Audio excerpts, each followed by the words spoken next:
श्रीं क्लीं श्रीं कुबेराय अष्टलक्ष्मी मम गृहे धनं पूरय पूरय नमः।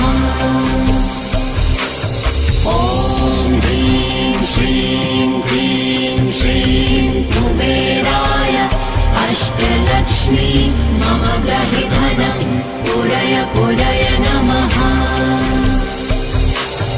ॐ ह्रीं श्रीं क्लीं श्रीं कुबेराय अष्टलक्ष्मी मम गृहे धनं पूरय पूरय नमः।